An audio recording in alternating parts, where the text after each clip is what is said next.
नमस्कार, my technical health channel में आप सभी को स्वागत है। आज हम बताएंगे प्रेग्नेंट महिलाओं को सर्दी जुकाम क्यों इतना हो जाती है और बिना दवा के हम कैसे ठीक कर पाएंगे, इसके संबंध में बताएंगे।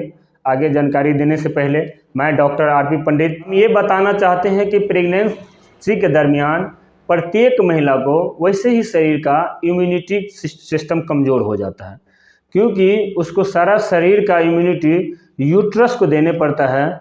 इस दरमियान वो यूट्रस ज़्यादा काम करता है, यूट्रस को ज़्यादा ज़रूरत पड़ता है, तो और पार्ट का और शरीर का जो है इम्यूनिटी जो है वो कमज़ोर हो जाता है। इसीलिए मौसम चेंज होते ही, जैसे ही अभी गर्मी के मौसम था, ठंड के मौसम शुरू हुआ, उसका शरीर, जो भी महिला प्रेग्नेंट है उसका शरीर अचानक वो एब्जॉर्ब नहीं कर पाता है, इसीलिए उसको सर्दी जुकाम हो जाता है। अब सर्दी जुकाम बिना दवा से हम कैसे ठीक करेंगे, सबसे पहले ये बताएंगे। सबसे पहले ये बताते हैं कि बिना दवा का ठीक करने का सबसे बेहतरीन तरीका है, सर्दी ज़्यादा हो गया है तो गर्म पानी पिया कीजिए हर दिन में 2 से 3 बार। फर्स्ट। दूसरी बात यह है कि यदि नाक भी बंद हो रहा है, पहला तो आप 2 से 3 बार चाय पी सकते हैं तुलसी अदरक डाल के। यदि आपको सर्दी जुकाम हो गया है तो सबसे पहले प्रेग्नेंट में बाहर के मेडिसिन न लें। सबसे पहले आप तुलसी अदरक डाल के ज़्यादा गर्म नहीं, हल्का हल्का गर्म 2 से 3 बार चाय पिए, उससे भी आपका सर्दी जुकाम कम हो जाएगा। यदि उससे भी नहीं सही हो रहा है, नाक ब्लॉक जैसे बंद जैसे महसूस हो रहा है, तो बहुत सारा मार्केट में स्टीम टैबलेट आता है जो मेंथोल मिक्स रहता है। मेंथोल का टैबलेट या विक्स डाल करके आप गर्म पानी में उसको भाप लें। भाप लेने से आपका नाक की समस्या ठीक हो जाएगा।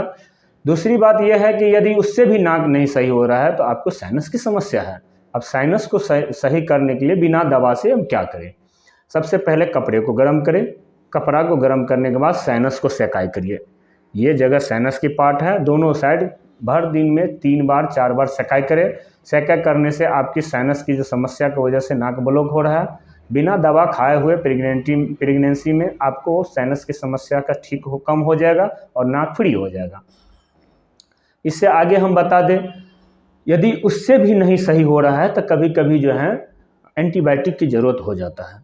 तो जब एंटीबायोटिक की ज़रूरत हो जाए प्रेग्नेंट में कि नहीं हो रहा है, कुछ दवा खाना पड़ेगा, तो सबसे पहले आप अच्छे मेडिसिन डॉक्टर से संपर्क करें या गायनोलॉजिस्ट से संपर्क करें।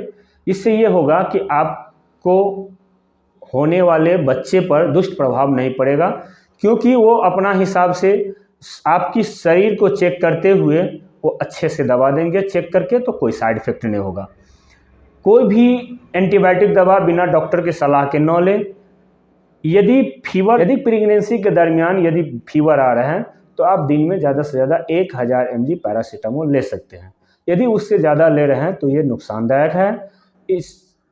यदि उससे ज़्यादा की ज़रूरत पड़ रहा है कि नहीं, हमें बुखार नहीं सही हो रहा है, तो आप अपने डॉक्टर से संपर्क करें। या बिना दवा से भी सही करना चाहे तो आप तुलसी की मात्रा को बढ़ा दें, थोड़ा सा हनी की मात्रा को बढ़ा दें। हनी, तुलसी और अदरक और थोड़ी सी हल्दी डाल करके आप लेप बना करके थोड़ा सा जो है उसको 2 से 3 बार चाटा कीजिए, उससे भी आपको सर्दी खांसी बुखार भी ठीक हो जाएगा। मार्केट में बहुत सारी दवा आता है जो बिना दिखाए, डॉक्टर से दिखाए नहीं लेना चाहिए। खास करके ज़्यादातर पेन किलर में डाइक्लोफेनिक आता है, वो तो गलती से भी नहीं लेना चाहिए, नहीं तो आप पर एवं आपकी होने वाले बच्चे पर भी दुष्ट प्रभाव पड़ सकता है। उसका इम्यूनिटी सिस्टम डाउन बहुत कम करता है वो। विश्वास है कि आपको ये वीडियो पसंद आया होगा। यदि पसंद आया तो आप लाइक करें, सब्सक्राइब करें। आगे की वीडियो किस टाइप में चाहिए कमेंट करें, हम उस तरह के वीडियो आपके डाल देंगे। नमस्कार।